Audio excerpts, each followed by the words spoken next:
कर रहा था। सबका साथ सबका विकास करने वाले लोग जो होते हैं वो कोई धार्मिक नारा नहीं लगाते पब्लिक रैलियों में जाकर के। ये तो बेटी बचाओ बेटी पढ़ाओ की बात करते थे। हकीकत में क्या है? हकीकत में ब्रजभूषण को बचाओ, एक बलात्कारी को नई संसद में बिठाओ, इनका तो नारा यह है।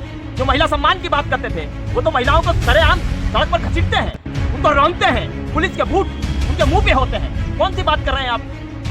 जंतर मंतर की इन्हीं सड़कों पर देश की सर्वोच्च शिखर, देश का गौरव 36 दिनों तक सड़कों पर बैठा रहा। देश की रक्षा करने की डोर देश के बच्चक ने जब अपने हाथों में थाम ली हो, हर 18 घंटे काम करता है, मतलब 18 घंटे सोता नहीं है। आज हालत यह है कि राहुल गांधी के मुंह से एक शब्द निकलता है, 18 घंटे छोड़ो उस व्यक्ति की 24 घंटे की नींद उड़ जाती है। ये प्रभाव है राहुल गांधी का। गोपाल जी, क्या कहेंगे? आज जो कुरुक्षेत्र में बड़ी महापंचायत थी उससे क्या क्या ऐलान हुए हैं, क्या कहेंगे उसके बारे में? देखिए, लगातार हम अपने पहलवान खिलाड़ियों को न्याय दिलाने के लिए अलग अलग तरीके से संघर्ष कर रहे थे। आपने देखा कि मुजफ्फरनगर में पंचायत हुई।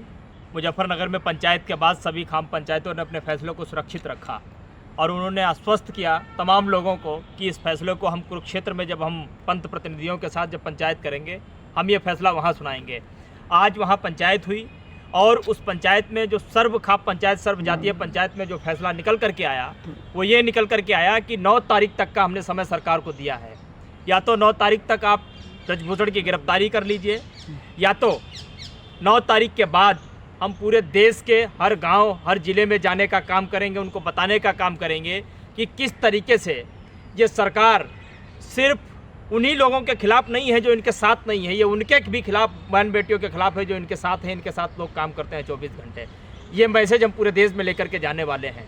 और आज की पंचायत का उद्देश्य बिल्कुल स्पष्ट और साफ है, क्योंकि अब लड़ाई खिलाड़ियों को नहीं लड़नी है, अब लड़ाई पहलवानों को नहीं लड़नी है, अब लड़ाई देश के हर समाज को लड़नी है, हर वर्ग को लड़नी है, हर जाति को लड़नी है। क्योंकि ये लड़ाई बहन बेटियों से जुड़ी हुई है। ये लड़ाई हिंदू मुसलमान की नहीं है, ये लड़ाई किसी प्रदेश की नहीं है, ये लड़ाई किसी जाति की नहीं है, ये देश की अस्मिता की लड़ाई है। इसलिए जिम्मेदारी और ज़्यादा बढ़ गई है। चाहे वो पत्रकार हो, चाहे वो साहित्यकार हो, चाहे नेता हो, चाहे किसी पार्टी का हो, सबकी जिम्मेदारी बन गई है कि हर चीज़ को भुलाकर, हर गिले शिकवों को भुलाकर इनके साथ बहुत मजबूती के साथ खड़े होने की ज़रूरत है। और आज का फैसला इसी बात की ओर संकेत करता है और ये हम बहुत जल्द आपको करते हुए दिखाई देंगे। 9 तारीख तक का समय है सरकार के पास। यदि 9 तारीख तक वो ब्रजभूषण को गिरफ्तार करती है या गिरफ्तार करने के संकेत देती है तो हम मानेंगे, अदरवाइज फिर इस देश में एक आंदोलन की ओर, आंदोलन करने की ओर हम यहाँ से आगे की ओर प्रस्थान करेंगे। ब्रजभूषण शरण सिंह कह रहे हैं आप लोग इमोशनल कार्ड खेल रहे हैं, हरिद्वार गए थे मेडल बहाने और आप लोगों ने नहीं किया ऐसा। शिकायत के हाथ में दे के चले आए। देखिए, अब हम ब्रजभूषण की अगर बात हम सुनने लगे तो फिर हो गया हमारा आंदोलन, दिला सके हम बेटियों को न्याय। यहाँ तक कि आज बीजेपी के आला हाईकमान ने ब्रजभूषण को नसीहत भी दी है कि कम से कम अपनी जबान पे कंट्रोल रखो। जब जब आप मुंह खोलते हो, अनर्गल बोलते हो, उल जलूल बोलते हो और लगातार शोषण तो तुमने एक बार किया होगा, लेकिन अपने बयानों के माध्यम से तुम इन पहलवान खिलाड़ियों समेत हिंदुस्तान की तमाम बहन बेटियों की बार बार शोषण करते हुए आए हो, बार बार उनको लज्जित करते आए हो, अपमानित करते हुए आए हो। इसलिए आलाकमान ने नसीहत दी है। मैं समझता हूँ ब्रजभूषण समझदार होंगे तो अपने मुंह पर ताला लगा करके रखेंगे, अपने मुंह को बंद रखेंगे। आपने बात राकेश टिकैत की राकेश टिकैत एक किसान संगठन के प्रतिनिधि हैं, उसके सर्वे सर्वा हैं और हिंदुस्तान के तमाम वर्ग, तमाम दल, तमाम सेना, तमाम किसान संगठन, इनके जो प्रतिनिधि, इनका काम क्या होता है? इनका काम होता है कि जब भी किसी के भी साथ कोई जातीय होती है, किसी के साथ कोई अत्याचार होता है, तब इनका क्या काम है? इनका काम है हर चीज़ को भुला करके सबसे पहले उनको न्याय दिलाने के लिए उनके साथ कंधे से कंधा मिलाकर खड़े होना, उनकी आवाज़ को मजबूत करना।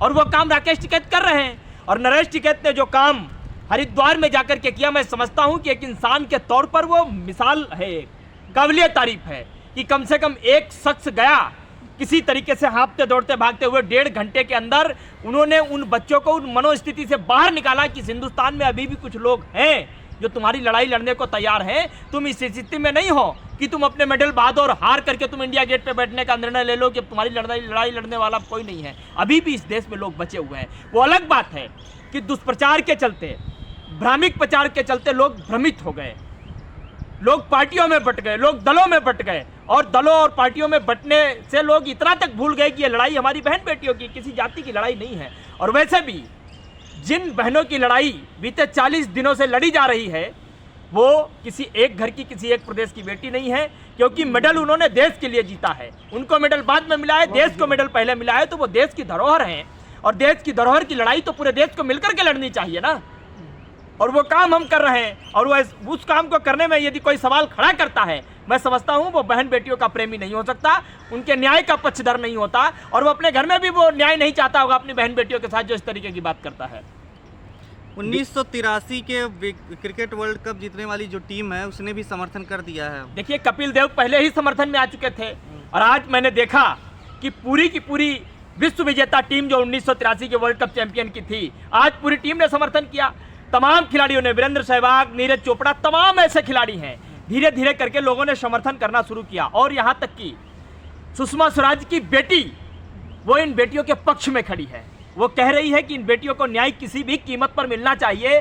कल मैं द्रौपदी मुर्मू जी का एक बयान सुन रहा था, वो बयान में कह रही थी कि न्याय तो इन्हें मिलना ही चाहिए।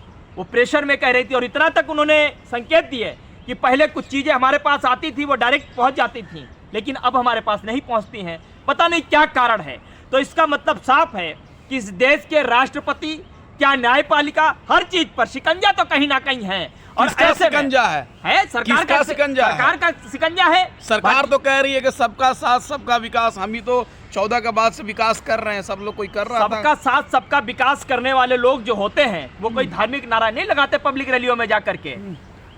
वो सर्व समाज की बात करते हैं। क्यों ये एक विशेष समाज की बात करते हैं ये लोग, जब सबका साथ सबका विकास उसकी बात करते हैं? ये तो बेटी बचाओ बेटी पढ़ाओ की बात करते थे। हकीकत में क्या है? हकीकत में ब्रजभूषण को बचाओ, एक बलात्कारी को नई संसद में बिठाओ, इनका तो नारा ये है।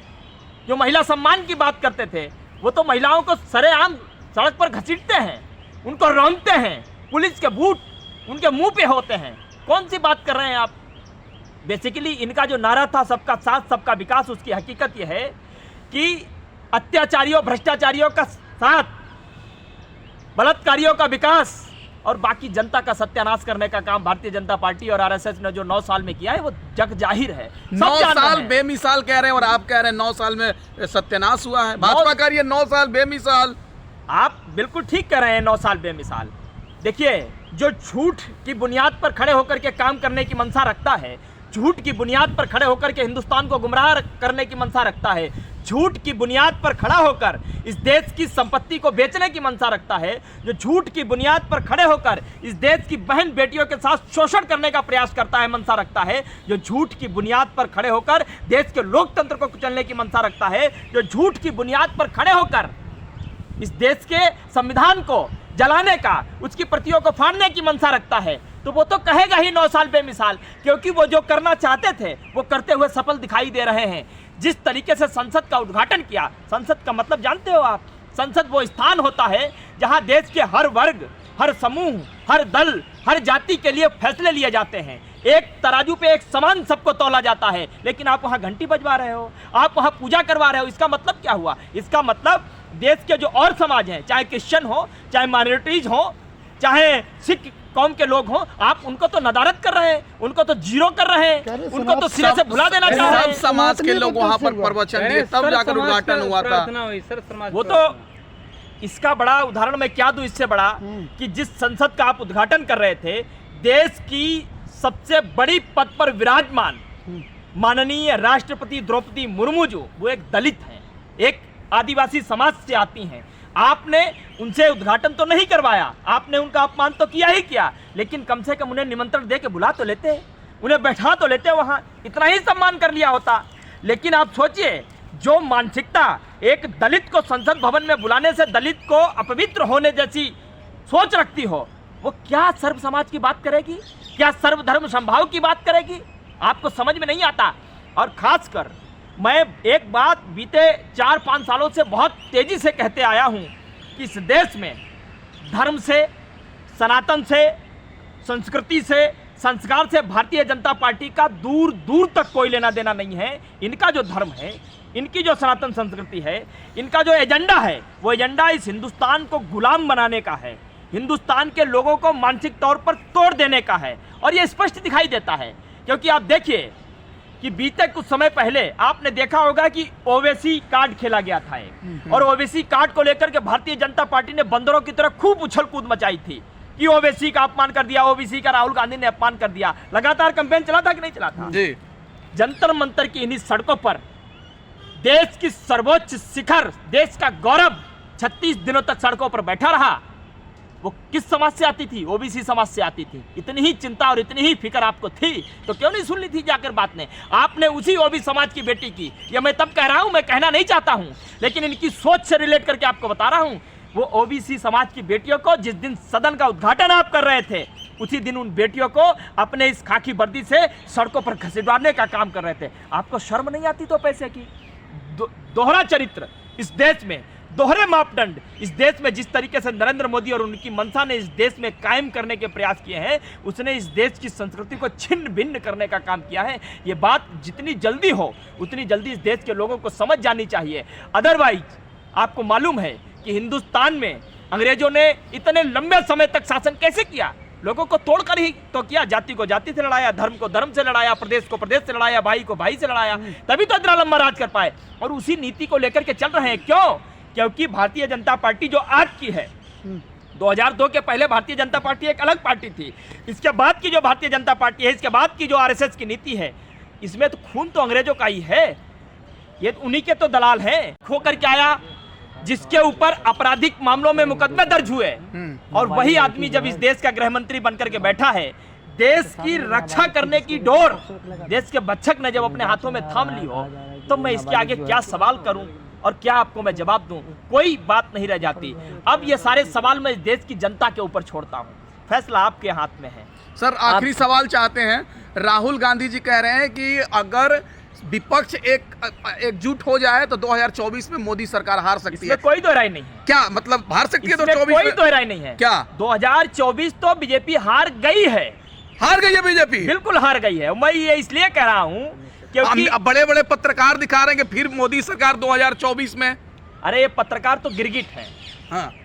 चाहे आप अंजना ओम कश्यप की बात करो, रूबिका लियाकत की बात करो, चमन चोपड़ा की बात करो, गुल्लू देवगन की बात करो, ये तो गिरगिट की तरह रंग बदलते हैं। ये सुबह कुछ, दोपहर कुछ, शाम को कुछ, रात को 2 बजे कुछ होते हैं, जब 2-2 पैक लगा करके बैठते हैं वहां डिफेंड करने के लिए बीजेपी और आरएसएस को। तो इनकी तो भाषा ऐसी है। आप देखिए, एक ऐसा शख्स है इस हिंदुस्तान में, एक जिसका नाम राहुल गांधी है, जिसने पद का मोह किए बगैर, पार्टी जीते हारे उसका मोह किए बगैर, कुछ उसके पास रहे नहीं रहे उसका मोह किए बगैर, उसके ऊपर कोई मुकदमे हो, उसको जलील किया जाए, उसको बदनाम किया जाए, उसका मोह किए बगैर वो सागर से हिमालय की ओर चलता है। 5 महीने इस हिंदुस्तान में प्रेम की बयार बखूबी बहती रहनी चाहिए, ऐसा संकल्प लेकर के चलता है। इस हिंदुस्तान के जनते के मुद्दे सर्व प्रमुख होने चाहिए, हिंदुस्तान की बात सबसे पहली होनी चाहिए। यह संकल्प लेकर के जब वो चलता है, उसका प्रभाव आपको कर्नाटक में दिखाई देता है। और इस समय एक ही शख्स इस हिंदुस्तान में है जो हिंदुस्तान की राजनीति में जितनी भी समस्याएं उनको सबसे बखूबी समझने का यदि कोई काम कर सकता है, कर रहा है, उसका नाम राहुल गांधी है। और इसीलिए जिस व्यक्ति के बारे में यह कहा जाता था कि यह 18-18 घंटे काम करता है, मतलब 18 घंटे सोता नहीं है, आज हालत यह है कि राहुल गांधी के मुंह से एक शब्द निकलता है, 18 घंटे छोड़ो, उस व्यक्ति की 24 घंटे की नींद उड़ जाती है। यह प्रभाव है राहुल गांधी का। और इसीलिए राहुल गांधी कह रहे हैं कि तमाम दलों के जो लोग हैं उनको एक प्लेटफॉर्म पर आकर के एक मत होकर, एक स्वर में इस हिंदुस्तान में सबसे पहले उन लोगों को भगाने की जरूरत है, उनको हराने की जरूरत है जिन्होंने झूठ बोलकर, जुमले देकर इस हिंदुस्तान की सत्ता पर काबिज होकर के इस हिंदुस्तान की संस्कृति को तोड़ने का काम किया है, हिंदुस्तान की बुनियाद को हिलाने का काम किया। पहले हिंदुस्तान की बुनियाद तो बचे। राहुल गांधी की मौजूदगी में जो है खालिस्तानी के नारा लगे अमेरिका में, उसका जवाब कैसे दिया आपने सुना नहीं? राहुल गांधी ने क्या कहा? जोड़ो जोड़ो भारत जोड़ो, नफरत छोड़ो। एक ही बात तो वो कह रहा है, और ये पहली बार थोड़ी है। तमाम प्लांडेड तरीके से लोग उनके सामने खड़े होते हैं, लेकिन वो मुस्कुराता हुआ एक ही बात कहता है कि नफरत छोड़ो और भारत जोड़ो। और आप देखना कि 2024 में भारत पूरी तरीके से जुड़ा हुआ दिखाई देगा, इसमें कोई दो राय नहीं।